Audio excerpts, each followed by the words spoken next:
Tuko na Dosa Traore, tunakwenda kufanya tathmini mara baada ya adhabu ya golikipa wa Young Africans Djigui Diarra. Tuko na mkombozi wa soka la Tanzania, mkombozi wa klabu ya Young Africans. Dosa, kwema? Kwema, namshukuru Mungu. Ijumaa umeiona na umepata swala ya Ijumaa? Ijumaa nimeiona, Ijumaa nimeipata, alhamdulillah. Mwenyezi Mungu ameniwezesha, Mwenyezi Mungu ameninufaisha katika hilo. Bwana, Diarra amepewa adhabu jumla ya milioni 4 na mechi 3.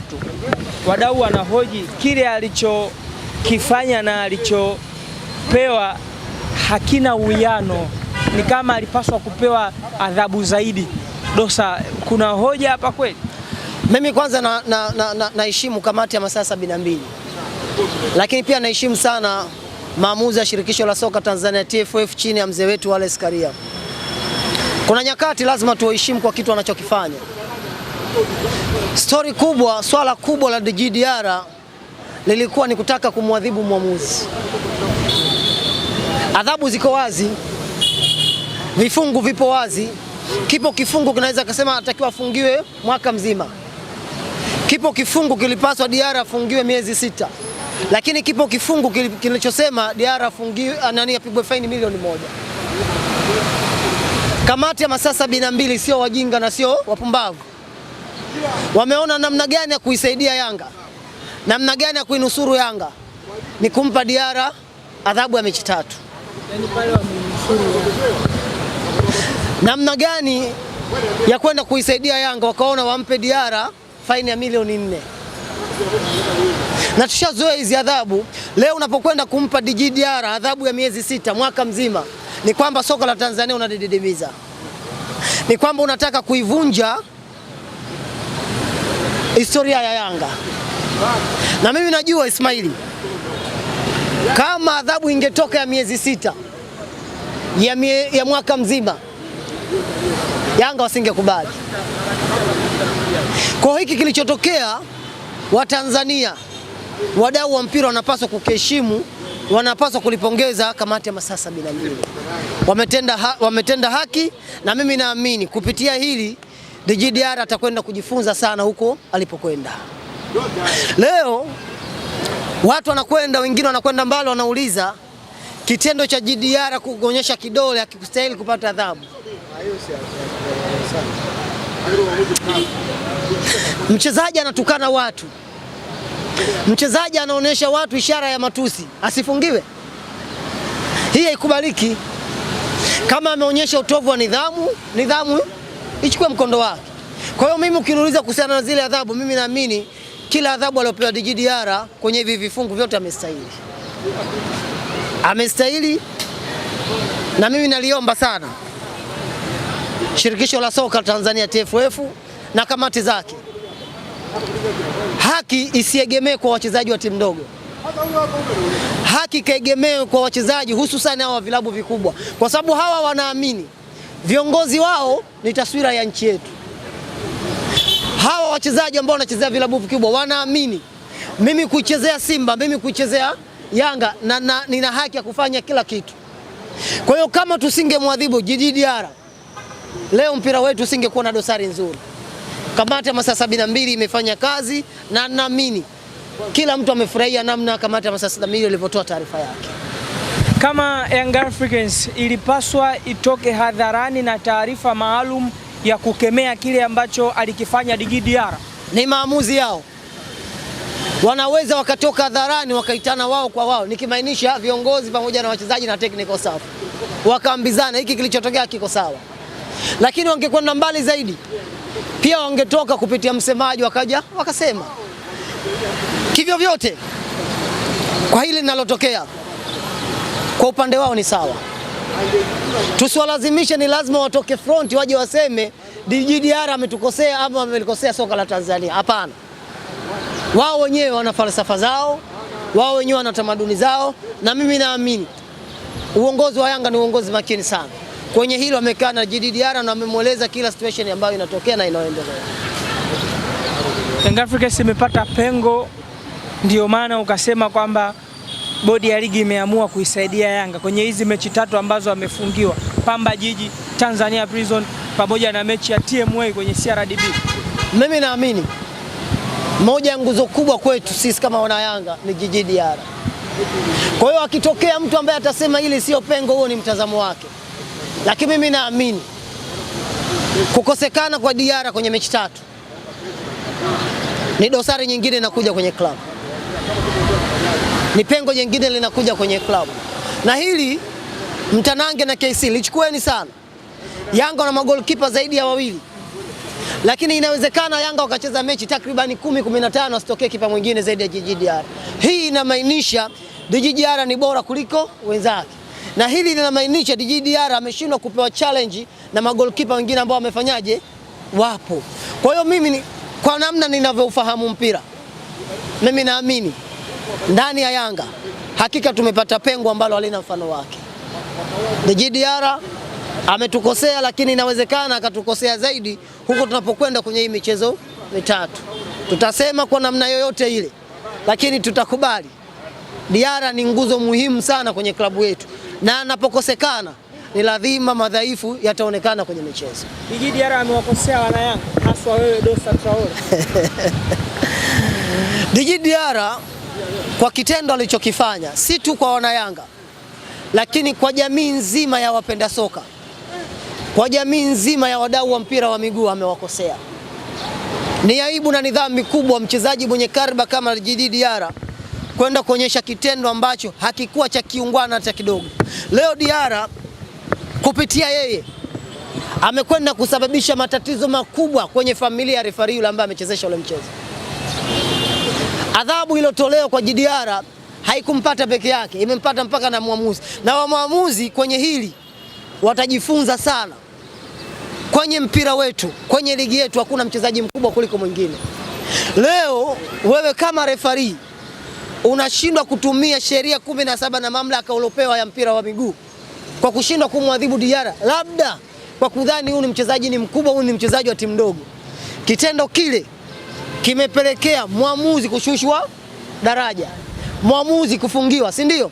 Hii ni dosari kwa muamuzi, lakini pia ni changamoto kwenye familia yake. Kwa hiyo waamuzi wengine kupitia kwa maamuzi yule, mimi naamini watajifunza kiasi kikubwa sana kuzitumia sheria 17 kwa kila mchezaji anayekosa nidhamu kwenye viwanja vyetu ambavyo vinavyoendelea.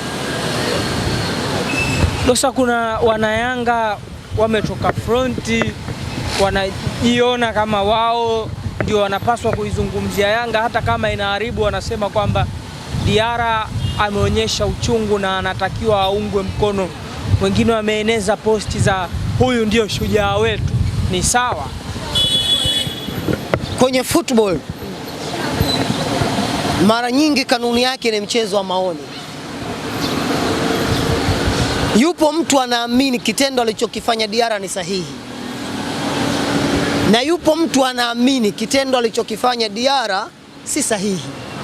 Lakini wakati mwingine nyinyi kama wanahabari mnatakiwa muegemee kwenye haki, na kwa kuwa mmekuja kwa mtu mwenye kupenda haki, mimi naungana na nyinyi wanahabari kwamba kitendo alichokifanya Diarra sio sahihi.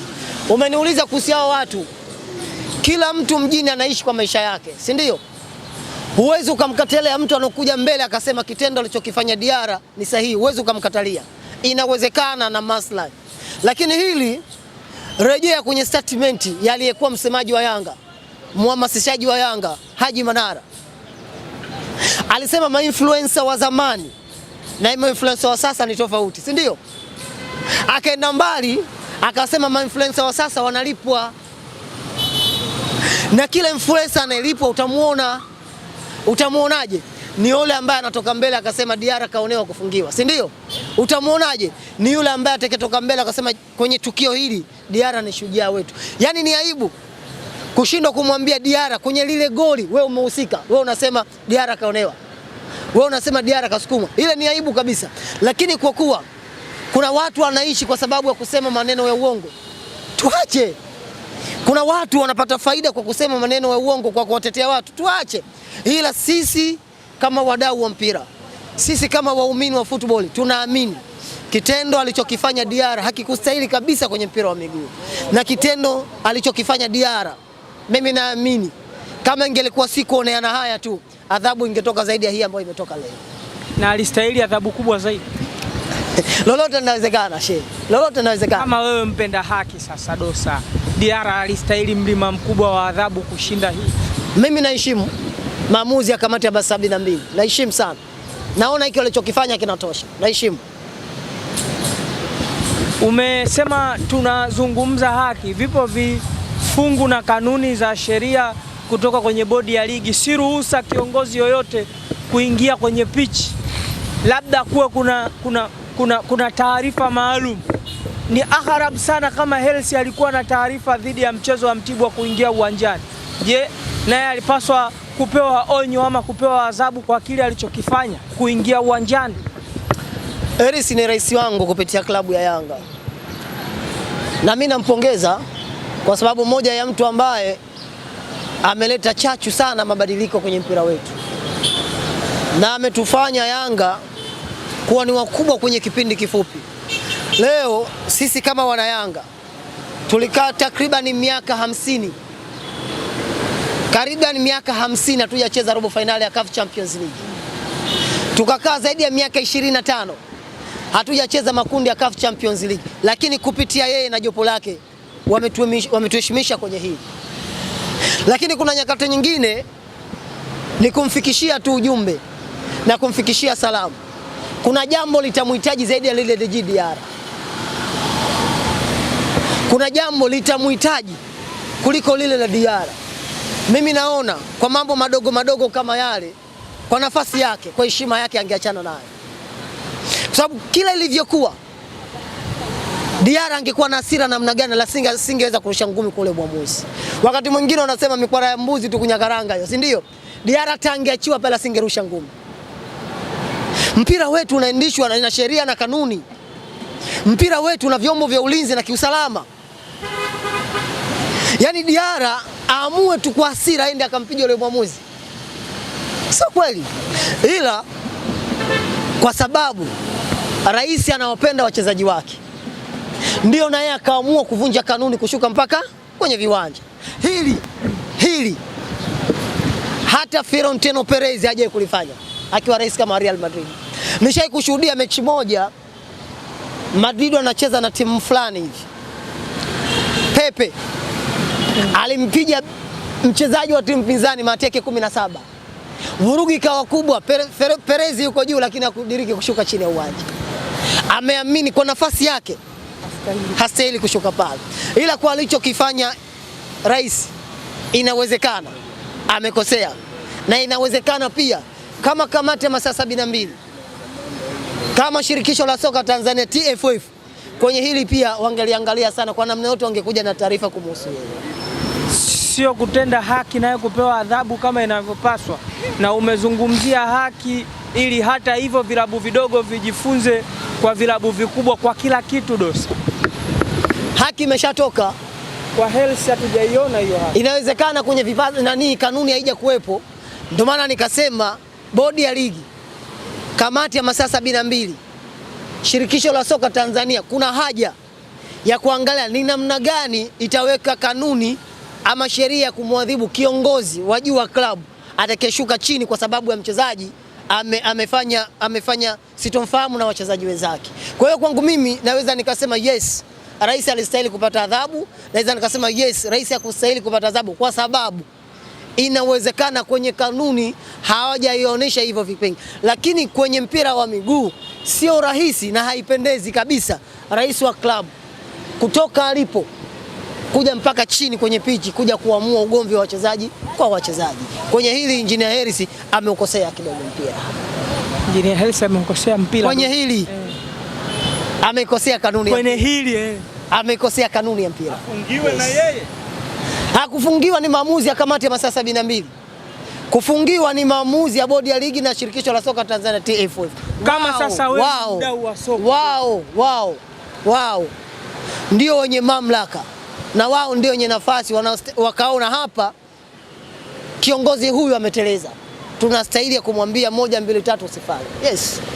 Kwa kumalizia Dosa, kama wewe Dosa hapo kwenye Engineer Hersi Said, moja ya kitu ambacho kimezua mjadala juzi kati ni Ali Shabani kama kutoka hadharani na kusema kwamba Engineer Hersi Said hajahusika kwenye huu usajili wa wachezaji ambao tumewashuhudia, ambao wewe ni mmoja wa mtu ambaye unasema wamefeli, unasemaje kwenye hili Dosa? Mimi ninachoamini, msemaji wa klabu ameamua kumkingia kifua rais wa klabu.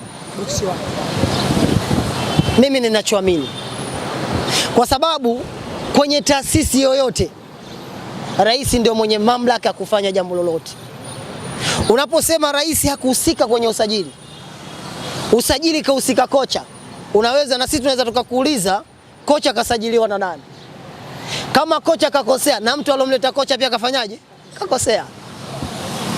Kwa hiyo hili mimi naona kama vile msemaji ameamua kumlinda na kumtetea na kulinda heshima ya klabu. Lakini vile vile fikra zangu zinakwenda mbali. Kauli hii aliyosema msemaji itapelekea zaidi kwa wanachama na mashabiki kwenda kumdhihaki na kumtukana kocha wao baada ya michezo inayokwenda mbele. Leo tumepata suluhu mechi 2, mechi 3, mechi 4, si ndio? Hakuna mtu anodili na kiongozi, tunadili na kocha. Tunajiuliza, je, kupitia statement hii ya msemaji, linapotokea tumepoteza mchezo, litakapotokea tumetoa sare mchezo mwingine, si ndio? Na ikiwa msemaji ametuaminisha kwamba usajili huu hakuhusika rais, amehusika nani? Kocha. Nini hatima ya kocha? Naona kabisa kocha nafasi yake ni rehani zaidi kuliko na alivyokuwa mwanzo. Kwa hiyo kauli hii inawezekana ikamlinda rais wa klabu, inawezekana ikamweka matatani kabisa kocha wa klabu yetu ambaye anaitwa nani? Ni Pedro. Kwa hiyo kwangu mimi nasema tu kwa kifupi, kauli hii imekuja kwa ajili ya kumlinda rais wa klabu na kumdidimiza kocha wa klabu. Bwana Dosa, miongoni mwa mambo ambayo uliyasema ni udogo wa kocha Pedro dhidi ya ukubwa wa kikosi cha Young Africans. Hajafukuzwa, ameongezewa kocha msaidizi ambaye ni Mwalimu. Wewe umeliona vipi hili swala na ni sawa alivyofanya maamuzi na viongozi wa klabu yako? Yanga wanacheza technique mind. Wanajua wanachokifanya na wanajua wanachokihitaji. Situation kama hii kwa Yanga sio mara ya kwanza, sio mara ya pili. Na nyie ni mashahidi. Mkimfuata Morini, mkimuuliza ni mara ngapi umekuja kama kocha msaidizi, atakwambia sio mara ya kwanza. Mbali zaidi, kipindi anakuja yeye kama kocha msaidizi, kocha mkuu pia aliondoka kwenye kipindi kama hicho. Kwa hiyo hiki mimi naweza nikasema ni kini macho ambao viongozi wa Yanga wameamua kutenda kwa mashabiki wao. Lakini ukweli wanaujua kwamba kocha huyu hana muda mrefu ndani ya klabu. Kocha huyu hana muda mrefu ndani ya soka letu la Tanzania. Lakini nani wamemuongeza? Hamdu nyinyi mnamjua? Ndio. Alikuwa ni kocha wa KMC. Kabla ya KMC alikuwa ni kocha wa wapi? Wa Azam. Si ndio? Ni kocha ambaye tangu alivyokutana na Yanga akiwa kama kocha mkuu kwa alipo, vipigo vyake havipungui goli 5, goli 7.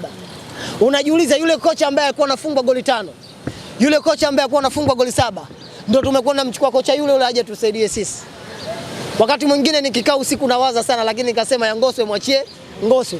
Ngoja tuendelee kula mtori nyama, tutafanyaje? Tutazikuta chini. Tutajua tu mbivu na mbichi huko siku tunazokwenda. Asante sana.